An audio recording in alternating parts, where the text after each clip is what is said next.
The India-Pakistan Wars, a historical overview. India and Pakistan, two nations born from one. Since 1947, their history has been shaped by conflict, rivalry, and war. It's a story of independence movements, religious tensions, and the messy legacy of colonialism. Today, we're diving into every major war they've fought, and why peace has remained so difficult. From the snowy peaks of Kashmir to the plains of Punjab, these two nuclear-armed nations have clashed repeatedly, leaving scars that run deep. We'll explore the key battles, the political maneuvering, and the human cost of this enduring conflict. So, if you're ready to delve into one of the most complex and consequential geopolitical face-offs in modern history, buckle up. This is the story of the India-Pakistan Wars. 10.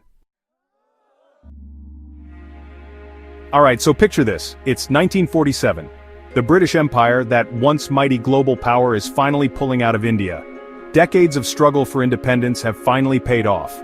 But here's the catch. The departing British decided to split the Indian subcontinent into two separate countries, India and Pakistan. The idea was to separate Hindus and Muslims, at least that was the broad, oversimplified idea.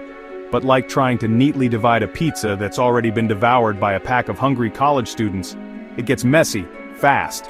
The new borders, hastily drawn up by a British lawyer who'd never been to India, cut right through communities, families, and even houses.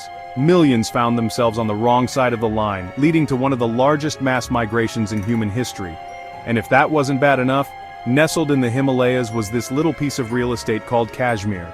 Kashmir, a land of breathtaking beauty, unfortunately became a focal point of this partition mayhem. It was a Muslim-majority region, but here's the twist. It was ruled by a Hindu Maharaja, Hari Singh. The Maharaja initially wanted Kashmir to be independent, but as tensions rose and Pakistan-backed tribal fighters pushed into Kashmir, the Maharaja panicked. He turned to India for help, and India, seeing a chance to secure a strategically vital region, agreed. The Maharaja had to agree to accede to India, and just like that, with the ink barely dry on the agreement, Indian troops were airlifted into Srinagar, kicking off the First Kashmir War. It was brutal, it was messy, and it dragged on for over a year. In the freezing mountains and valleys of Kashmir, Indian and Pakistani soldiers, many of whom had just weeks ago been fighting side by side in the British Indian Army, now found themselves on opposing sides. The fighting was fierce, fueled by nationalism, religious fervor, and post-colonial chaos. Villages were destroyed, civilians were caught in the crossfire, and the death toll on both sides mounted. Finally, in 1949, after months of bloody stalemate, the United Nations stepped in and brokered a ceasefire.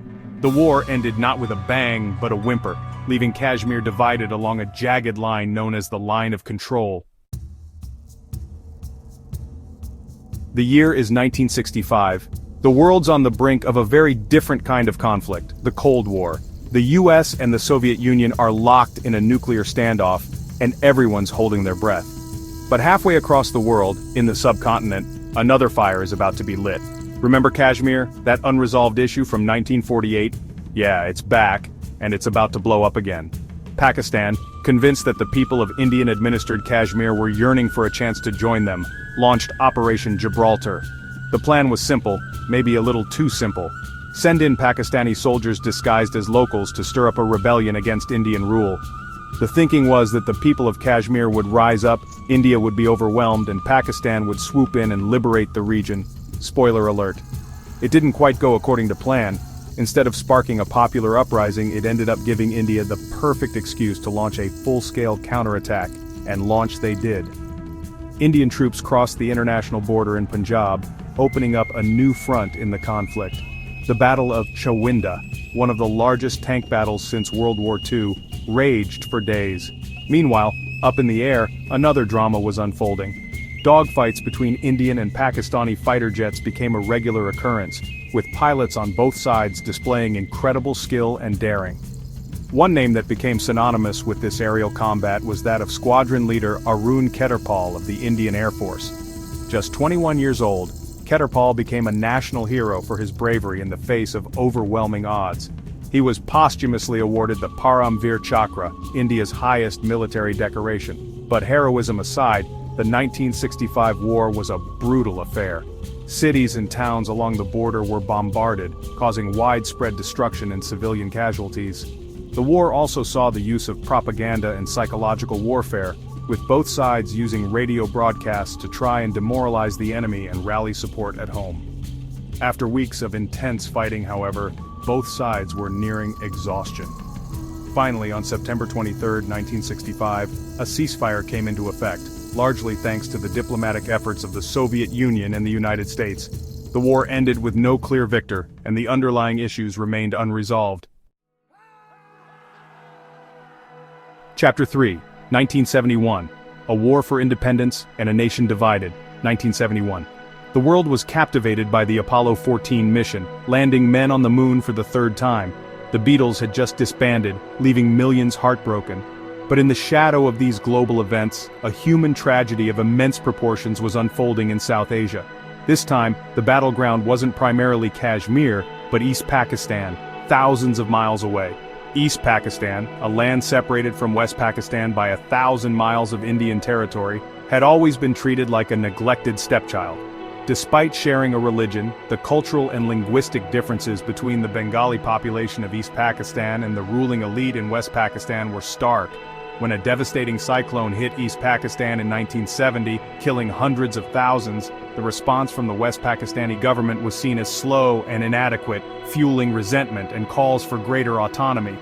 Things came to a head when, in a stunning electoral upset, the Awami League, a party advocating for greater autonomy for East Pakistan, won a landslide victory in the 1970 general election.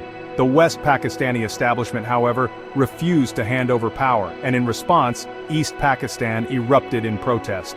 What followed was a brutal crackdown by the Pakistani army. Millions of Bengali civilians fled their homes, seeking refuge across the border in India. The sheer scale of the humanitarian crisis shocked the world. India, already burdened by its own problems, found itself struggling to cope with the influx of refugees. Indira Gandhi, the Indian Prime Minister at the time, faced a dilemma. Intervening militarily would mean war with Pakistan, a war that India could ill afford. But standing by and doing nothing was not an option either. The humanitarian crisis was spiraling out of control, and India couldn't ignore the plight of its Bengali neighbors. On December 3, 1971, with tensions at a breaking point, Pakistan launched preemptive airstrikes on Indian airfields. India responded with full force, marking the start of the Third Indo-Pakistani War. What followed was a swift and decisive victory for India. The Indian Army, aided by Bengali Mukti Bahini fighters, made rapid advances on both the eastern and western fronts.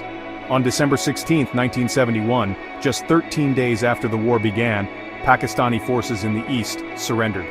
The war resulted in the creation of Bangladesh, a new nation on the world map. For Pakistan, it was a humiliating defeat, a national trauma that led to soul-searching military coups and a reassessment of its foreign policy. Chapter 4, Kargil, 1999, A High-Altitude Betrayal. The year is 1999, the Cold War is over, the Berlin Wall is a distant memory, and the world is grappling with the rise of the internet.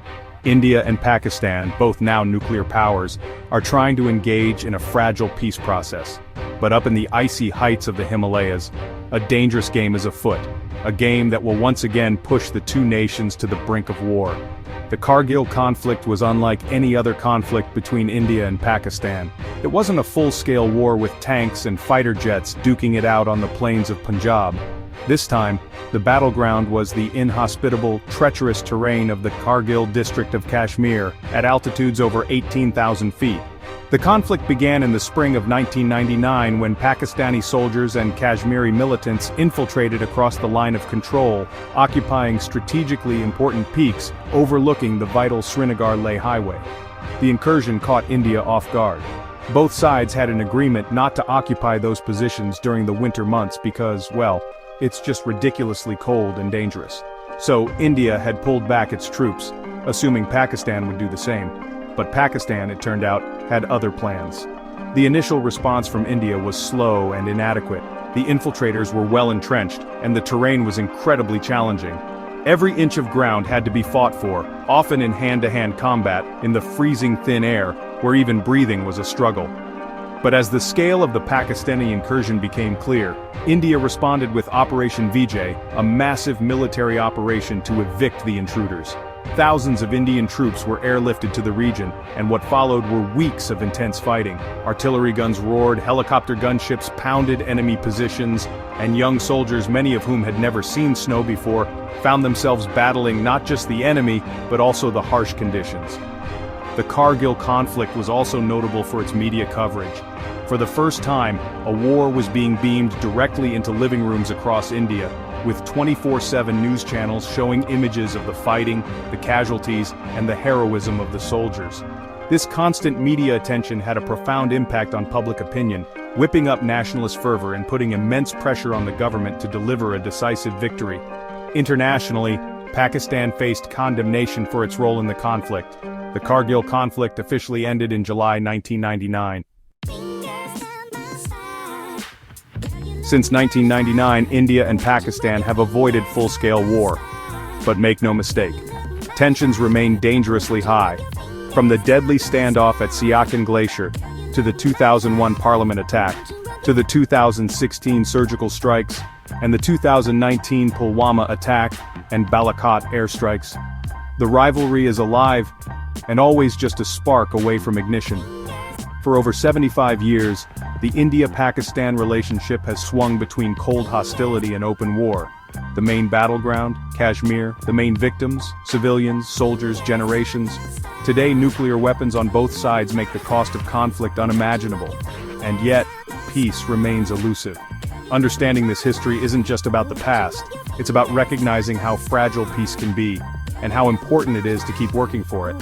Thanks for watching. If you found this video helpful, don't forget to like, subscribe, and share it with someone who loves history.